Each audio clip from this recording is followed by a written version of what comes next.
Este é o 12º episódio do Radar do Capital Natural. Eu sou a Silvia Mesquita. Ao longo destas semanas percorremos um caminho longo, da biodiversidade como risco de gestão, ao TNFD, das renováveis ao imobiliário, do licenciamento aos créditos de biodiversidade. Hoje quero fazer algo diferente. Quero contar a trajetória que ao longo de 20 anos no terreno vi acontecer. A transformação da biodiversidade de custo administrativo a ativo estratégico. Não como balanço académico, mas como uma perspectiva de alguém que esteve presente quando muitas destas mudanças aconteceram. Comecei a trabalhar em monitorização de aves em parques eólicos em 2005. Na altura, a maioria dos promotores via a monitorização como uma obrigação administrativa, um custo que tinha de ser pago para cumprir as condicionantes da licença. Os relatórios iam para gavetas, os dados raramente influenciavam decisões operacionais. Hoje, os melhores projetos do setor tratam a monitorização de uma forma completamente diferente. Os dados são usados para calibrar modelos de risco, para justificar ou rever medidas de mitigação, para construir históricos que têm valor real junto de financiadores e reguladores.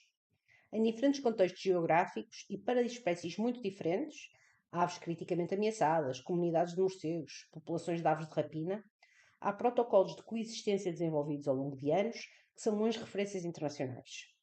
Cada um destes protocolos é, em sentido estrito, um ativo intangível pertencente ao operador que o construiu. Isto não existia em 2005. A segunda grande mudança foi a escala das perguntas. Em 2005, as perguntas eram locais. Que espécies existem aqui? Qual é o impacto deste projeto nesta área? Hoje as perguntas são sistémicas. De que ecossistemas depende este negócio? Quais são as dependências da natureza ao longo de toda a cadeia de valor?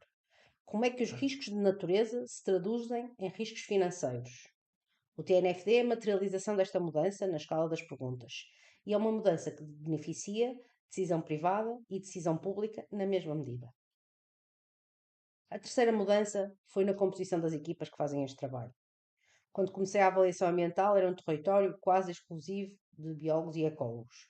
Hoje as melhores equipas incluem economistas, especialistas em finanças verdes, engenheiros, juristas, especialistas em comunicação. A biodiversidade entrou nos gabinetes dos diretores financeiros, não porque os diretores financeiros se tornaram ecólogos, mas porque os ecólogos aprenderam a falar a linguagem do risco e do valor. A passagem da biodiversidade de tema técnico a variável de gestão fez aqui.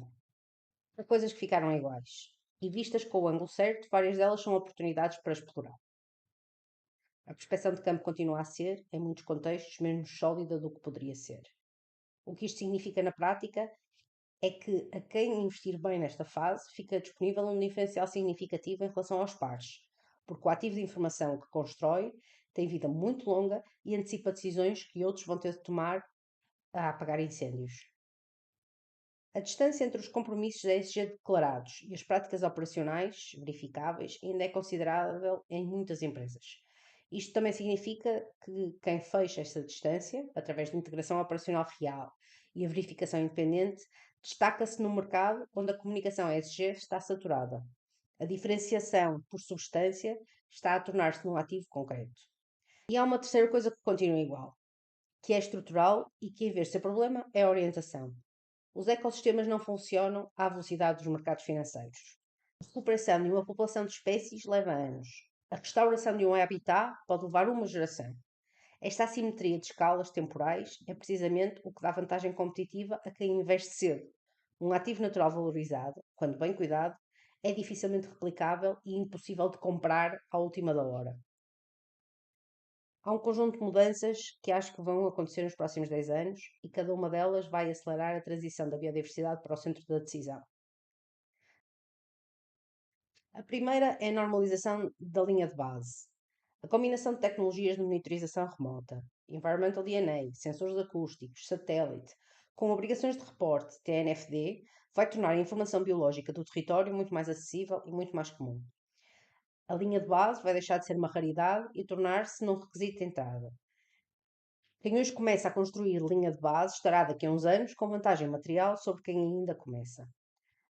A segunda é a integração da biodiversidade nos modelos de risco financeiro. O risco climático já tem modelos, cenários, métricas. O risco da natureza está a construir o seu equivalente.